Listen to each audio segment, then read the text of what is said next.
Hi friends, welcome to Nipun Nagaraj, the voice of truth. మీరు ఈ channel ఇంకా సబ్స్క్రైబ్ చేసుకోకుంటే వెంటనే సబ్స్క్రైబ్ చేయండి ఫర్ ఇన్స్టెంట్ అప్డేట్స్. ఇక ఈరోజు మా టాపిక్, ఇది మామూలు ఇన్సెక్యూరిటీ కాదయ్యా బాబు అని అంటున్నారు మన ట్రేడ్ పండితులు. మనకు తెలుసు కదా, సైన్మా సెలబ్రిటీస్ ఫైక్ సాయిబాబాల్లా కనిపిస్తారు కానీ లోపల ఏరే అని. ఇక మ్యాటర్లోకి సూటిగా వెళ్ళినట్టయితే చిన్న ఎన్టీఆర్కి మామూలు ఇన్సెక్యూరిటీ లేదు అనేది వాస్తవ నిజం. ఏ డైరెక్టర్ హిట్ కొడితే ఆ డైరెక్టర్కి రిలీజ్ రోజు సాయంత్రమే ఫోన్ చేసి కర్చీఫ్ అయితే వేసేస్తూ ఉంటాడు. తర్వాత అంతకన్నా బెటర్ డైరెక్టర్ దొరికితే ఈ కర్చీఫ్ లాక్కెళ్ళి అక్కడ వేస్తాడనుకోండి, అది ఏరే విషయం. ఇక ఇప్పుడు గదంతా ఎందుకంటే ఆర్ఆర్ఆర్ టైంలో చూచుకున్నట్టయితే రామ్ చరణ్తో తనకు అవినాభావ సంబంధకం ఉందని చెప్పడానికి ఆర్ఆర్ఆర్ బిగినింగ్కి ముందే రామ్ చరణ్ని ఇంటికి పిలిపించి తన తాత ఫోటో కనపడేలా ఇద్దరికి ఒక ఫిక్ తీసి పోస్ట్ పెట్టాడు అప్పట్లో.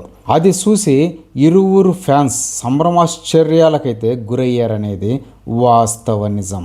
తర్వాత ఆర్ఆర్ఆర్ ప్రమోషన్స్ టైంలో కూడా రామ్ చరణ్ తనకు ఏ బ్రదర్ ఫ్రమ్ అనదర్ మదర్ అంటూ గ్రీక్ కొటేషన్ కూడా పొర్లు పోకుండా పలుమార్లు కొట్టేశాడనమాట.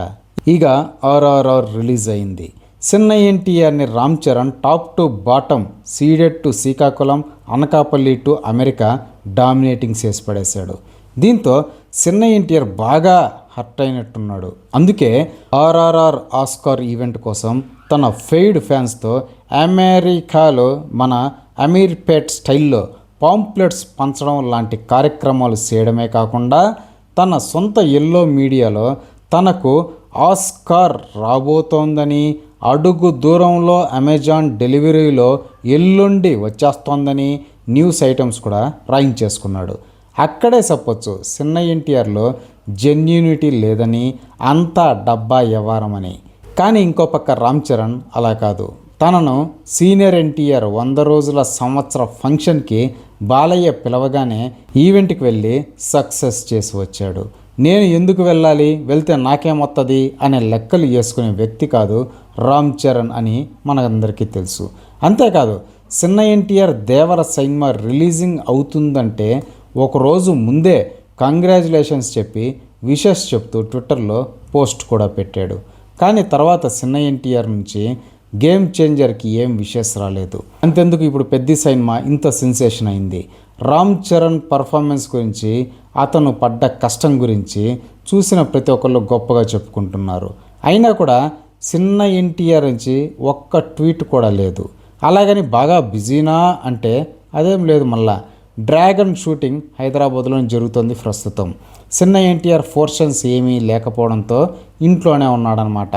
పైపెచ్చు సింగ్ గీతం అనే సైన్మా గురించి గొప్పగా ట్విట్టర్లో ఏదో పోస్ట్ కూడా పెట్టాడు. దానికి ముందు కొరటాల మామకి హ్యాపీ బర్త్డే విషెస్ కూడా పెట్టాడు. అంటే మీనింగ్ ఖాళీగానే ఉన్నాడని. కానీ పెద్ద సినిమా గురించి చెప్పడానికి మాత్రం టైం లేదు చిన్న ఎన్టీఆర్కి. కారణం కడుపు మంట. దాన్నే తెలుగులో ఇన్సెక్యూరిటీ అని కూడా అంటూ ఉంటారు. ఏ బ్రదర్ ఫ్రమ్ అనదర్ మదర్ అని ఆర్ఆర్ఆర్ ప్రమోషన్స్ టైంలో చేసిందంతా రక్త సంబంధం సినిమాలో సీనియర్ ఎన్టీఆర్కు మించిన ఓవర్ యాక్షన్ అని అర్థమవుతూనే ఉంది. ఒక్క చిన్న ఎన్టీఆర్ అనే కాదు, ఈవెన్ నటసింహం బాలయ్య బాబు కూడా ఇన్సెక్యూరిటీ ఫెలోనే.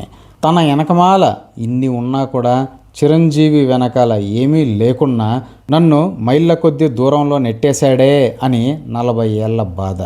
అందుకే మొన్న కూడా చూసాం కదా, జగన్మోహయ్య సైన్మా ఇండస్ట్రీని చర్చలకు ఆహ్వానిస్తూ చిరంజీవి పేరేమో మొదటి నెంబర్లో వేసి నా పేరు మాత్రం 9వ నెంబర్లో వేశాడు అంటూ చిన్న పిల్లకాయల అసెంబ్లీలో ఏడ్చినంత పని చేశాడు బాలయ్య బాబు. మా బ్రెడ్ వేరు, మా బ్రీడు వేరు అని డబ్బాలు చెప్పుకునే బాలయ్య అంతకన్నా ఏం చేయలేడు అనేది నిర్వివాదాంశమైన అంశం కూడా. ఎందుకంటే చిరస్థాయి అది ఆయన కొనుక్కోలేదు, ఎవరి దగ్గర కొట్టేయలేదు, స్వయం కృషితో సాధించుకున్నాడు. అందుకే 2 తెలుగు స్టేట్స్లో సీఎంలు ఎవరు మారినా చిరంజీవే, నో రీప్లేస్మెంట్. బాలయ్య లాంటి వాళ్ళు ఎంత గింజుకున్నా నో యూజ్ అని అంటున్నారు మన ట్రేడ్ పండితులు సైతం. కావున ఇవాళ చిన్న ఎన్టీఆర్ పెద్ది రామ్ చరణ్ పట్ల చూపిస్తున్న ఇన్సెక్యూరిటీ ఇప్పటి సంధి కాదని, అది ఎప్పటి నుంచో అలా వస్తోందని హితవు పలుకుతున్నారు మన సినిమా మేధావులు సైతం. ఇదే ఫ్రెండ్స్ ఈరోజు టాపిక్. ఇలాంటి లేటెస్ట్ అండ్ ఇంట్రెస్టింగ్ టాపిక్స్ కోసం please subscribe to నిపు Nagaraj, the voice of truth, and please like, share and comment this video with your valuable opinions. See you again.